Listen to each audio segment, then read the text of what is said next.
Nous allons effectuer l'analyse harmonique de cette bagatelle opus 119 numéro 9 de Beethoven. Commençons par indiquer les tonalités, et notamment la tonalité principale du morceau. L'armure de clé est vierge. Nous sommes par conséquent en Do majeur ou en La mineur.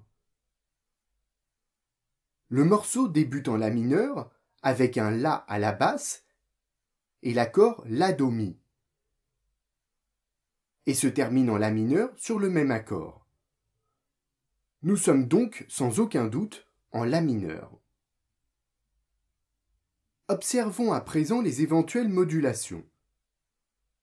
Notre œil est immédiatement attiré par les si bémols de la mesure 3, que l'on retrouve également aux mesures 7, 15 et 19. Il ne s'agit pas d'une véritable modulation, puisque le si redevient bécard dès la mesure suivante.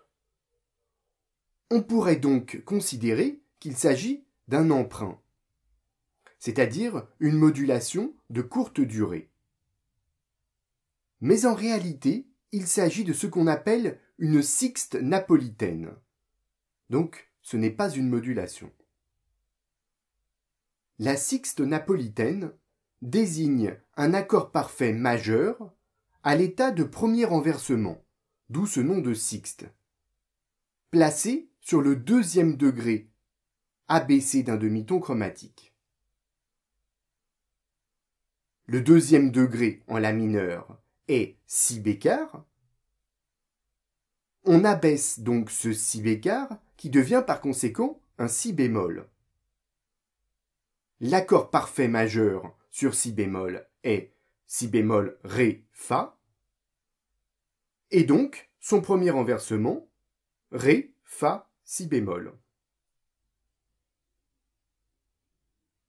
Aucun changement de tonalité à indiquer donc dans cette pièce, puisque le sol dièse fait partie de La mineur, c'est ce qu'on appelle la note sensible, le septième degré, qui est haussé d'un demi-ton chromatique en mineur. Donc, au lieu d'avoir un sol bécard, nous avons en La mineur un sol dièse. Je rappelle les notes qui composent la gamme de La mineur. La, si, do, ré, mi, fa, sol dièse, la. Nous allons donc commencer à présent à noter les degrés et les chiffrages des accords. Dans les deux premières mesures, nous avons un La à la basse, puis les autres notes sont Do et Mi. L'accord est donc La Do Mi. On ne se soucie que de la note de basse pour déterminer si l'accord est à l'état fondamental ou s'il s'agit d'un renversement. Que l'on ait La Do Mi ou La Mi Do, par exemple, ne change rien en analyse harmonique. C'est donc un accord parfait mineur, puisque la tierce La Do est une tierce mineure. Il se chiffre 5. L'accord La Do Mi se trouve sur le premier degré, puisque nous sommes en La mineur. La, qui est la note de base de l'accord, est le premier degré en La mineur. Mesure 3, nous avons donc la sixte napolitaine avec les notes Ré, Fa, Si bémol. Le Do blanche, qui se prolonge ici, est ce qu'on appelle un retard, c'est-à-dire une note étrangère à l'accord, puisque l'accord de cette mesure est Ré, Fa, Si bémol. Ce Do va se résoudre sur le Si bémol qui suit. On l'entend avant l'accord Ré, Fa, Si bémol, puisqu'il est joué sur le troisième temps de la mesure précédente, puis se prolonge et devient une note étrangère dans l'accord Ré, Fa, Si bémol. Do est donc un retard. L'accord Ré, Fa, Si bémol n'est pas à l'état fondamental, puisque les notes ne sont pas superposées par tierces. Entre Fa et Si bémol, il y a une quarte. Nous les replaçons donc dans le bon ordre, ce qui donne Si bémol, Ré, Fa. Mais ici, nous avons le Ré à la basse, puisqu'il s'agit de l'accord Ré, Fa, Si bémol. C'est donc le premier renversement de l'accord Si bémol, Ré, Fa, puisque le Ré est la note qui vient juste après le si bémol dans l'accord. Si nous avions eu Fa, si bémol, Ré, cela aurait été le deuxième renversement de l'accord. On replace en effet toujours les notes d'un accord par tierces superposées pour déterminer l'état fondamental de l'accord et donc le degré sur lequel se trouve l'accord et son renversement. L'accord si bémol ré fa est donc sur le deuxième degré en la mineur. Normalement, nous aurions si bécard ré fa, mais puisqu'il s'agit d'une sixte napolitaine, la sixte de l'accord, donc le si bémol, est abaissée d'un demi-ton. Cet accord ré fa si bémol est donc un accord de sixte. L'accord de sixte, qui est le premier renversement de l'accord parfait, se chiffre 6.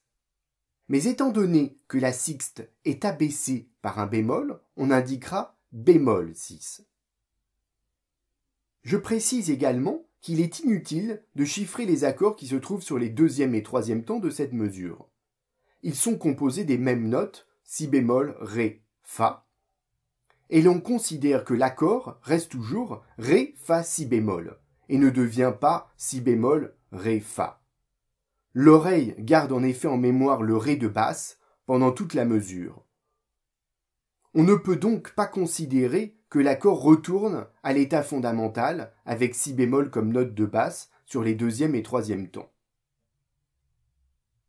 Mesure 4, nous avons les notes mi, la, si, ré. Donc pas de superposition de tierces ici. Bien difficile de déterminer de quel accord il s'agit. Mais en regardant le dernier temps de la même mesure, on s'aperçoit que le la se résout sur le sol dièse. Et donc, nous avons mi, sol dièse, si, ré. Ici, le la n'est pas un retard, puisqu'il n'est pas entendu avant l'accord mi, sol dièse, si, ré. Il s'agit pourtant bien d'une note étrangère. Mais ici, c'est une appoggiature, c'est-à-dire une note d'appui, étrangère à l'accord, mais qui va se résoudre sur une note de l'accord. Le la se résout sur le sol dièse. Le la est la note étrangère, donc une appoggiature, et le sol dièse est la note que l'on appelle note réelle, puisqu'elle fait partie de l'harmonie. L'accord mi, sol dièse, si, ré se trouve à l'état fondamental, puisque la note mi est à la basse. Et nous sommes donc sur le cinquième degré. Mi est le cinquième degré de la mineur. Il s'agit d'un accord de septième de dominante, c'est-à-dire un accord parfait majeur, mi, sol dièse, si, plus une septième mineure, le ré. Le chiffrage de l'accord de septième de dominante à l'état fondamental est 7 plus. Le 7 pour accord de septième et le plus en dessous qui indique que la tierce de l'accord, le sol dièse, est la note sensible. Nous retrouvons les mêmes accords et les mêmes enchaînements dans les 4 mesures qui suivent. À la mesure 9, nous avons les notes mi, sol dièse, si, donc un accord parfait majeur, puisque la tierce est majeure. Nous sommes sur mi, donc sur le cinquième degré, le chiffrage est donc 5, et on peut éventuellement indiquer la tierce qui est dièse en dessous. Mesure 10, nous avons mi, la, do, donc replacé en tierce superposée, cela donne la, do, mi, donc à nouveau un accord parfait mineur sur la.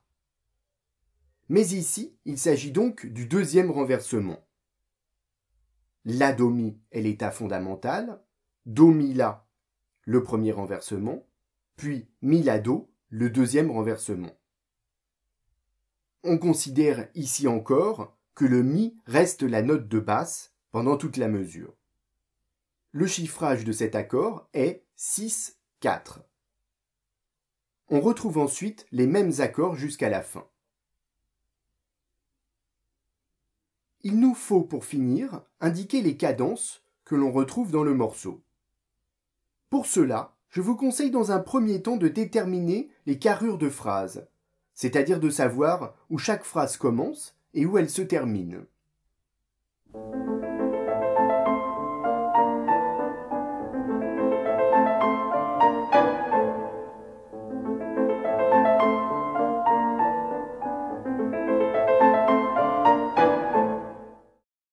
observant la partition et en écoutant la première partie, on réalise très vite que les carrures de phrases sont de 4 mesures, comme ceci.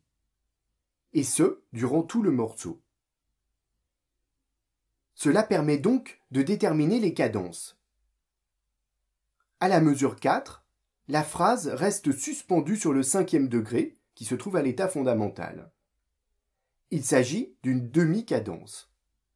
Car la demi-cadence se caractérise par un repos sur le 5e degré qui doit être à l'état fondamental. Tandis qu'entre les mesures 7 et 8, nous avons un enchaînement 5e degré, 1er degré, les deux accords étant là aussi à l'état fondamental. Il s'agit donc d'une cadence parfaite. Dans la cadence parfaite, l'enchaînement des degrés 5, 1 doit se faire à l'état fondamental. Mesure 12, on retrouve la demi-cadence avec le repos sur le 5e degré. Même chose, mesure 16. Puis le morceau se termine, comme c'est très souvent le cas, sur une cadence parfaite.